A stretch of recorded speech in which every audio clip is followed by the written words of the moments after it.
What's up, you guys? Welcome back to my channel. First of all, I want to say thank you for 1K subscribers. I celebrate everyone. Everyone is a win for me. I've seen all your messages and all your love and support, and I really appreciate it. So for today's video, I wanted to talk about where God is in the midst of our pain. And when we go through stuff, with everything being so chaotic in the world, and just, I know, so many people are going through so much. I kind of wanted to just come on here and talk to you about where the Lord is in the midst of our pain. I wanted to share some stories in the Bible of some people that went through stuff and how the Lord showed up for them and where He was in the midst of their pain, as well as use some scriptures and give some of my own personal story and experience, and then we're gonna tie this up real good at the end. But first, if you're not subscribed, what are you waiting for? Go ahead and subscribe and hit that bell notification so you're notified every time I upload. So I'm gonna get started. The first story that I want to bring up is the story of Job, which I know is a well-known story. Job was a righteous man. He did what he was supposed to do. And in a blink of an eye, everything got taken away from him. But what he didn't know was what happened in the heavens that causes affliction upon him. And so that's where I'm going to start reading from, which is Job 1:6-12. And all my notes and stuff are down here, so I always tell you if I look down here, that's why. But I'll put it on the screen. So one day the angels came to present themselves before the Lord, and Satan also came with them.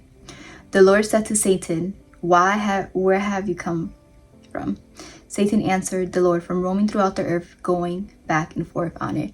So Satan, he's an accuser of the brethren, so he's always looking for a way to accuse us and bring it before the Lord to cause affliction upon us. So he just can't do what he wants with us. He has to ask permission from the Lord. We give Satan too much power. He needs to go up to the Lord and ask for permission before he does anything. So anyways, then the Lord said to Satan, have you considered my servant Job? There is no one on earth like him. He is blameless and upright, a man who fears and shuns evil. Does Job fear God for nothing? Satan replied. Have you not put a hedge around him in his household and everything he has? You have blessed the work of his hands so that his flocks and herds are spread throughout the land. But now stretch out your hand and strike everything he has, and surely he will curse you to your face. The Lord said to Satan, very well then.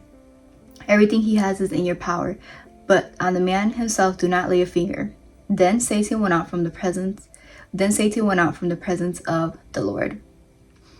So Job had no idea that this had even taken place, right? And this was actually God bragging on Job's integrity and character, because he knew that no matter what was put upon Job, no matter what affliction came upon him, Job was gonna remain righteous. He was not gonna curse the Lord. And what the enemy meant for evil, he was going to turn it for his good. But Satan didn't know that, and neither did Job. I'm so sorry. I was interrupted. But anyways, so the book of Job is really just a book of wisdom that wrestles with the problem of human suffering and God's justice. God had blessed Job, and everything he had, he was prosperous. And Satan basically is accusing Job of only being faithful to God because of his blessings and what the Lord has blessed him with. So with God's permission, Satan causes affliction upon him. He loses everything, his wealth, his house, his children. But yet he refuses to curse God. And then, in the midst of that, his friends, they come and they start accusing him, saying that, what happened to him must have been caused because of his sin and all the stuff. Then Elihu comes and he gives his sense as well. And then that's when God also comes in. And he doesn't mention Job's affliction to him, but he shows him through his creation and stuff just how sovereign he is, and how he's in control of everything. And Job realizes his limited understanding of God and how he works. And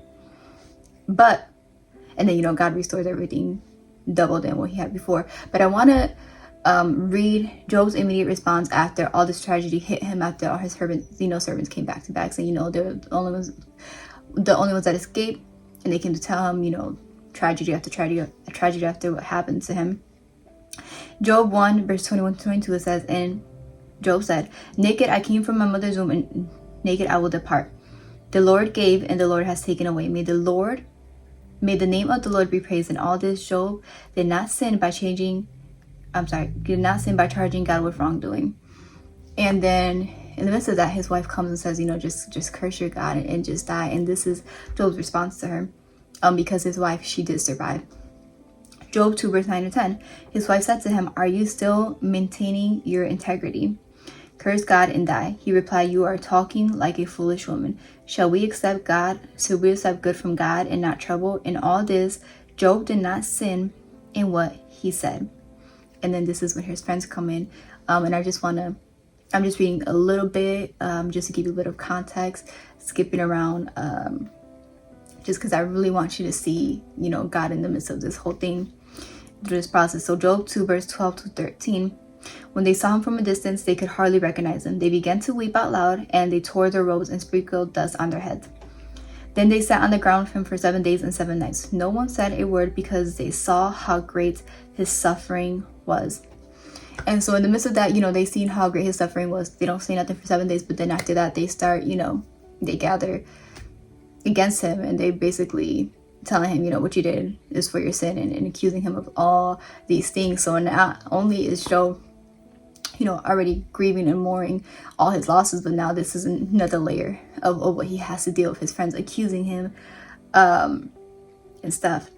And then, after that happens, and then Elihu comes, and, he's talking as well to Job. This is where God talks to Job from the whirlwind, and, he's giving him together, because Job did not curse the Lord's name.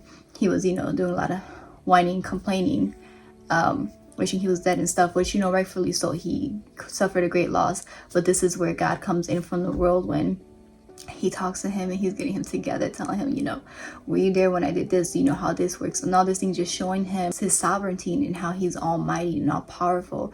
And this is where Job has an encounter with the Lord. He was a righteous man before the Lord. He knew of the Lord. But in the midst of his suffering and pain, when the Lord came and spoke to him from the whirlwind, that's when he had an encounter with the Lord. And that's when he starts to see how the Lord really works. His ways are not our ways. The Bible says his ways are not his thoughts are not our thoughts, and our ways are not his ways. So Job 40 verse 1 through 5. The Lord said, will the one who contends with the Almighty correct him? Let him who accuses God answer him. Then Job answered the Lord, I am unworthy. How can I reply to you? I put my hand over my mouth. I spoke once, but I have no answer. Twice, but I will say no more. And I just want you to notice how it's usually during those difficult times in the midst of our pains that we end up having those encounters with the Lord, and we start to realize just how much we have limited, and really just how much limited understanding we have with how the Lord works. And it's usually in the midst of our pains that we have those encounters with him, that we realize that we really need him, and we need to rely upon him. And so God's with us in the midst of those times. He was in the midst of Job, suffering with him. We might not understand it, we might not like it, but he's always with us. So then the Lord got Job together a little bit more. It was a beautiful moment of a father teaching his son. It was a father-son moment. He was teaching Job stuff through his creation, through his sovereignty. And he didn't even mention to Job what happened in the heavens. That's not even how he was teaching Job this lesson. He was just basically teaching him this lesson through how the Lord works, how limited we are in his power and his sovereignty and his ways. Then Job 42 verse 3 to 6, you ask, who is this? This is Job speaking now to the Lord. Who is this that obscures my plans without knowledge? Surely I spoke of things I did not understand, things too wonderful for me to know. You said, listen now and I will speak. I will question you and you shall answer me. My ears have heard you, but now my eyes have seen you. Therefore I despise myself and repent in dust and ashes. And then God got Job's friends together, and he rebuked them for their behavior. So he got them together too. Job 42 verse 7 to 9. After the Lord had said these things to Job, he said to, I'm going to butcher these names, Eliphaz the Temanite, I am angry with you and your 2 friends because you have not spoken the truth about me, as my servant Job has. So now take the 7 bulls and 7 rams and go to my servant Job and sacrifice a burnt offering for yourselves. My servant Job will pray for you, and I will accept his prayer and not deal with you accordingly to your folly. You have not spoken the truth about me, as my servant Job has. So Eliphaz the Temanite, Bildad the Shunammite, and Sophar the Naamathite did what the Lord told them, and the Lord accepted Job's prayer. Now this is where God restores everything to Job. Is Job 42 verse 10 through 7. After Job had prayed for his friends, the Lord restored his fortunes and gave him twice as much as he had before. All his brothers and sisters and everyone who had known him came and ate with him in his house. They comforted and consoled him over all the trouble the Lord had brought on him, and each one gave him a piece of silver and a gold ring. The Lord blessed the later part of Job's life more than the former part. He had 14,000 sheep, 6,000 camels, 1,000 yoke of oxen, and 1,000 donkeys.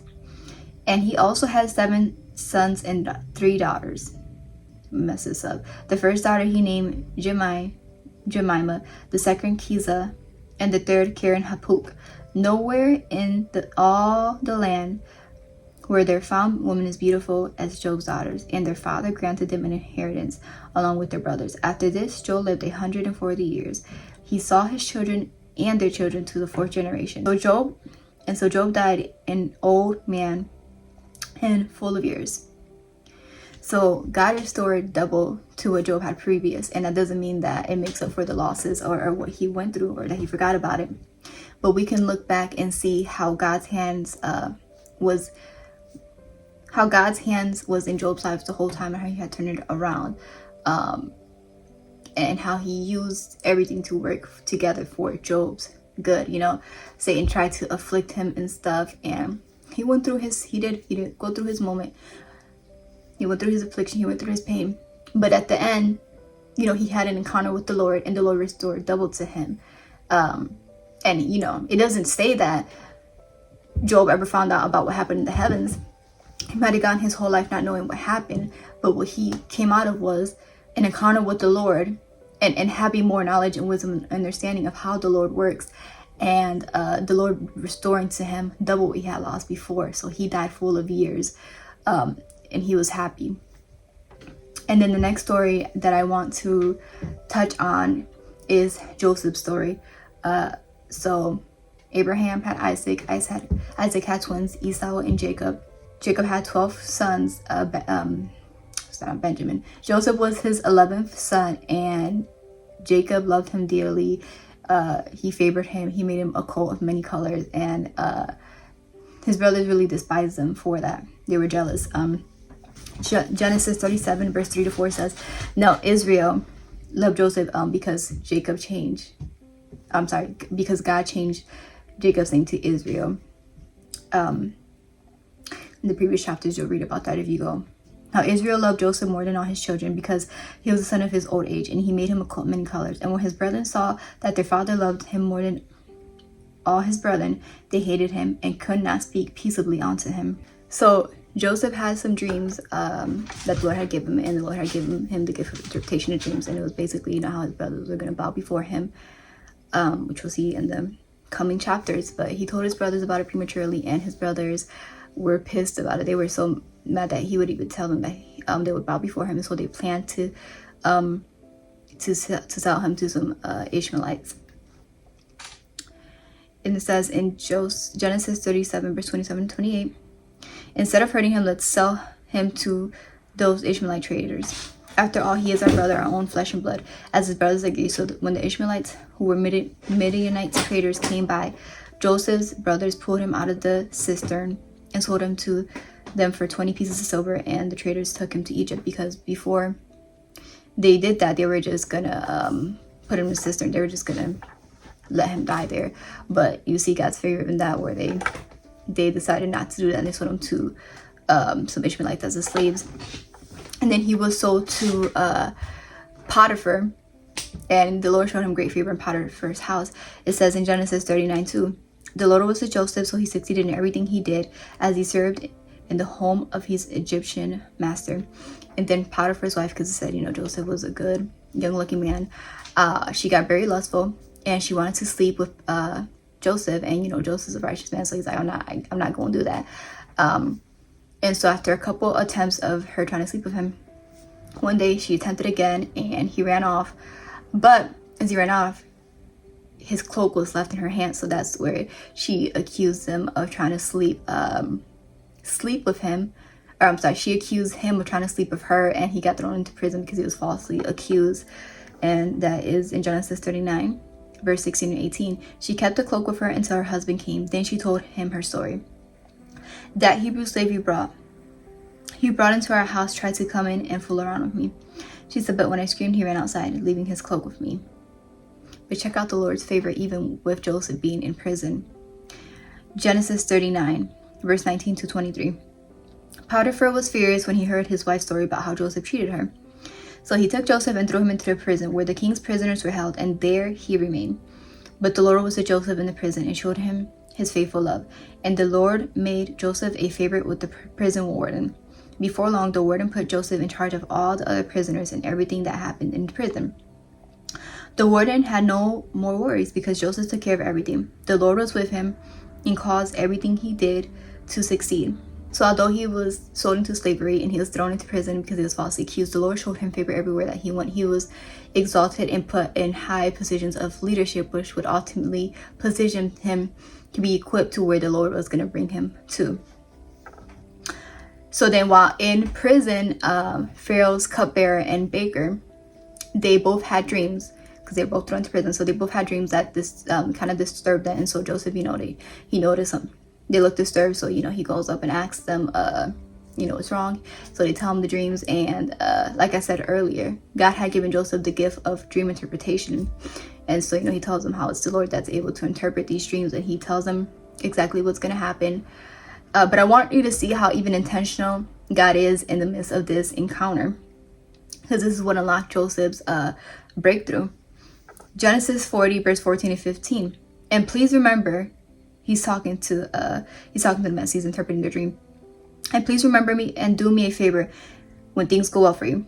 Mention me to Pharaoh so he might let me out of this place. For I was kidnapped from my homeland in the land of the Hebrews. Now I'm in prison, but I did nothing to deserve it. And now 2 years pass by. The cupbearer, he forgets that he even had this conversation with Joseph. So he's still in prison. And now Pharaoh has 2 dreams. And he calls all the sorcerers, all the magicians. Nobody can interpret this dream for him. And that's where the cupbearer, he realizes, I was supposed to put in a good word for Joseph. And he tells Pharaoh how, when him and the baker were in prison, Joseph interpreted the dreams and exactly what he said happened. And so now they bring out Joseph. And he tells them that it's God who's able to interpret that dream. So he's giving all the glory to God. He's, remaining in a place of humility because he could have been puffed up with pride and just gone ahead and interpreted that dream. But he says in Genesis 41:16, it is beyond my power to do this, Joseph replied, but God can tell you what it means and set you at ease. So he tells him the meaning of the dreams, which would be 7 years of prosperity in the land and then 7 years of severe famine. And then he gives him wisdom. He gives Pharaoh wisdom, right? Because he gets wisdom from the Lord on what to do to prepare for this famine. And now here we get to God's ultimate plan for Joseph. Genesis 41 verse 37 through 41.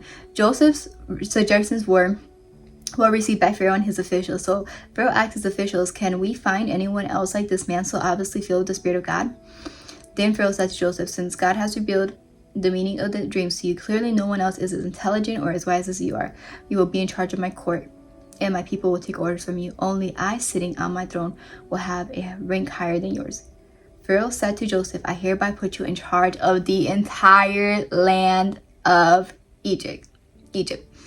And then if you read the whole story of Joseph, which is Genesis 37-50, which I recommend you go and read because it is a powerful story of just God's redemption plan for us and how he works all things for our good. But so what Joseph said was going to come through. So what Joseph said was going to come true through the Lord. Interpretation of the dreams did. They had some years of prosperity, and Joseph helped prepare them for when the famine came, they would be good. So now Joseph's brothers, they're going to Egypt to get some grain because there's famine everywhere. And so Joseph's in charge of the grain or whatever. So he sees his brothers. His brothers don't recognize it's him, but of course he knows it's them. So after a little while, he reveals to his brothers that it's him. And they're all weeping. They're apologizing to him, and God restores their relationship. And Joseph gets to see his father again before he dies, because he really wanted to see his father. But God worked it all out for his good. And I want you to read what Joseph says about this. Genesis 50, verse 20. You intended to harm me, but God intended it all for good. He brought me in this position so I could save the lives of many people. He knew that God had worked everything out for his good, that his pain and what he went through was not in vain, because the process that the Lord allowed him to go through, it ultimately equipped him to be positioned in the position that he is now. Had he not gone through it, he wouldn't be where he was at that time. He was able to help his family out there in famine and prepare the land for the severe famine that was coming. God didn't leave him, but he showed him favor in every area. As you've seen, he was sold into slavery.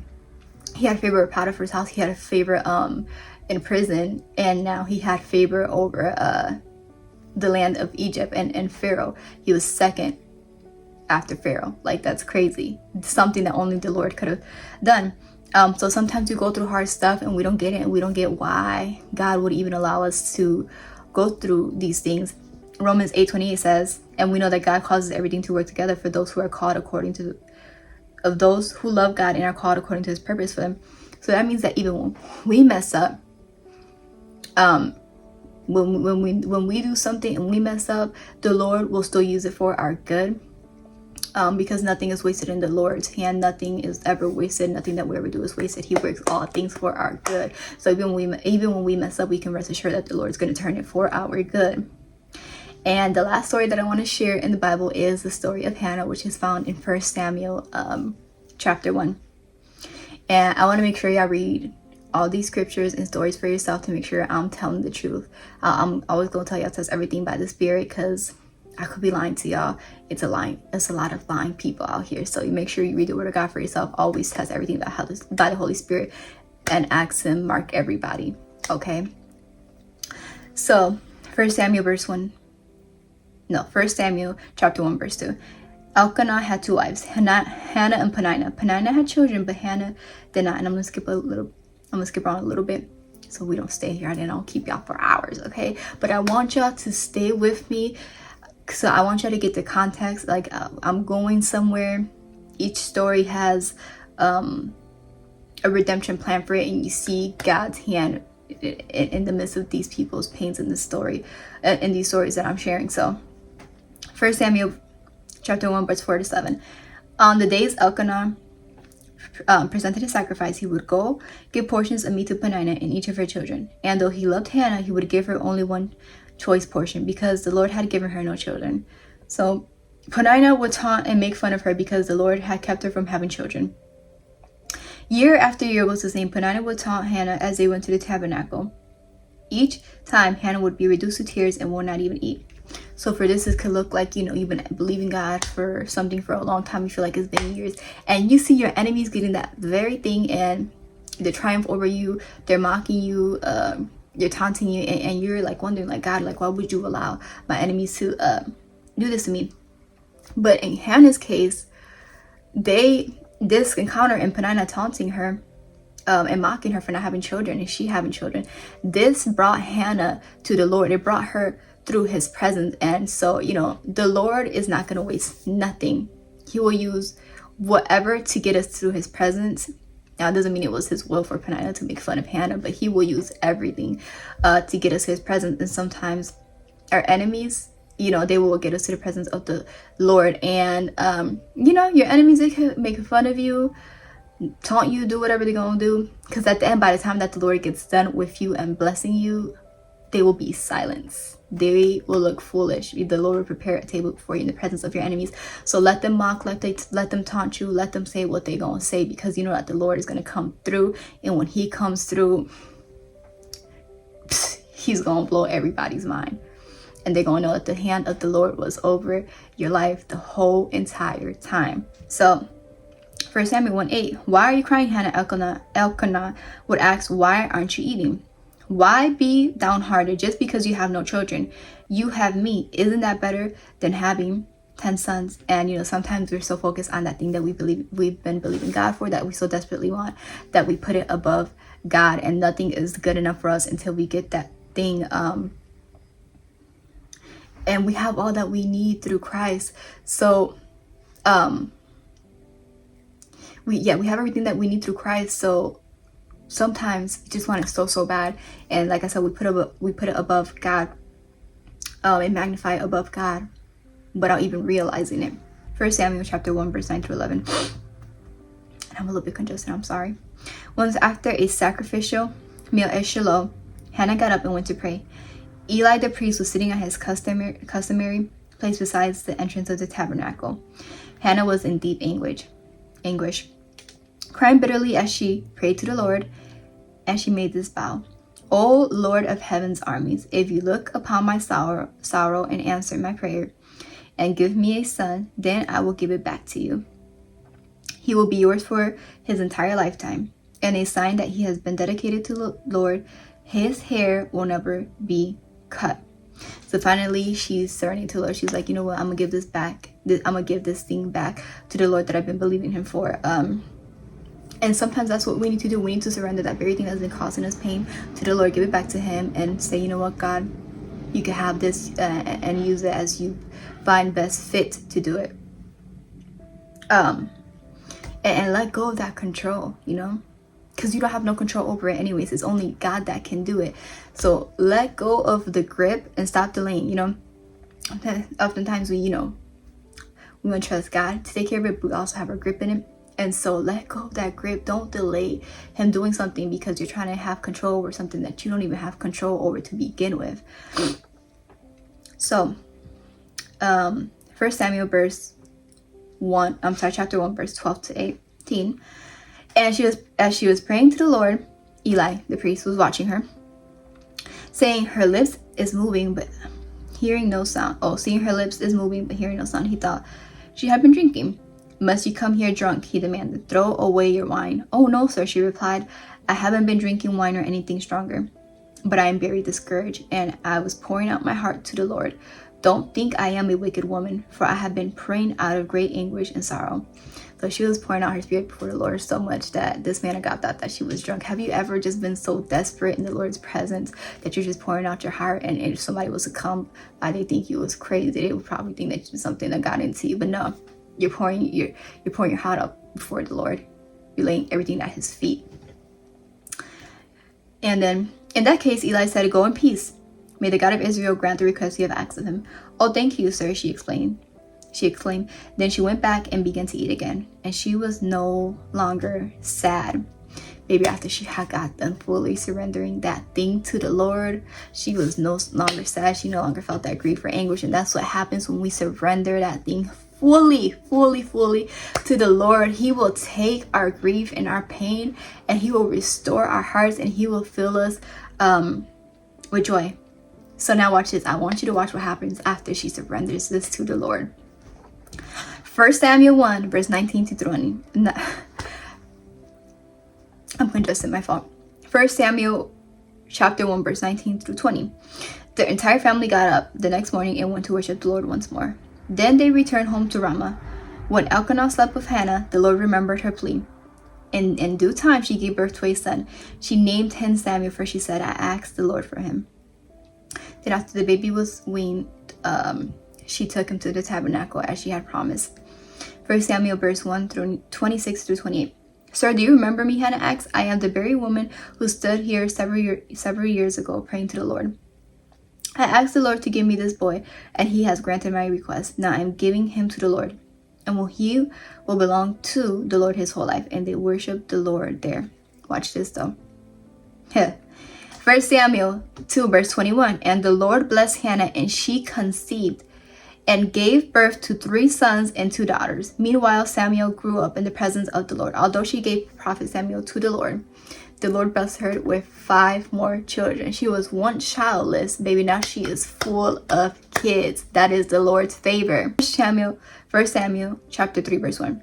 Meanwhile, the boy Samuel served the Lord by assisting Eli. Now in those days, messages from the Lord were very rare, and visions were quite uncommon. The voice of the Lord was rare during those times because the disobedience and idolatry in the land was severe. But the Lord rose the prophet Samuel to speak to the people again, and he used them in a mighty way. So Hannah had birthed prophet Samuel through her pain. So her pain was not in vain, because through it prophet Samuel was produced. And you'll see in the Bible where there's people that have waited for some time or for a while for something, and something great comes out of it. Like Abraham and Sarah, they waited for a child for a very long time past them being able to conceive, and the Lord blessed them with Isaac, which God also reinstated his covenant with Isaac. That's why you hear the God of Abraham, Isaac, and Jacob. We have Elizabeth and Zechariah in the New Testament. They were very old and were unable to conceive, and then the Lord blesses them with John the Baptist, he was the one that would prepare the way for the Lord, and which was prophesied in the Old Testament.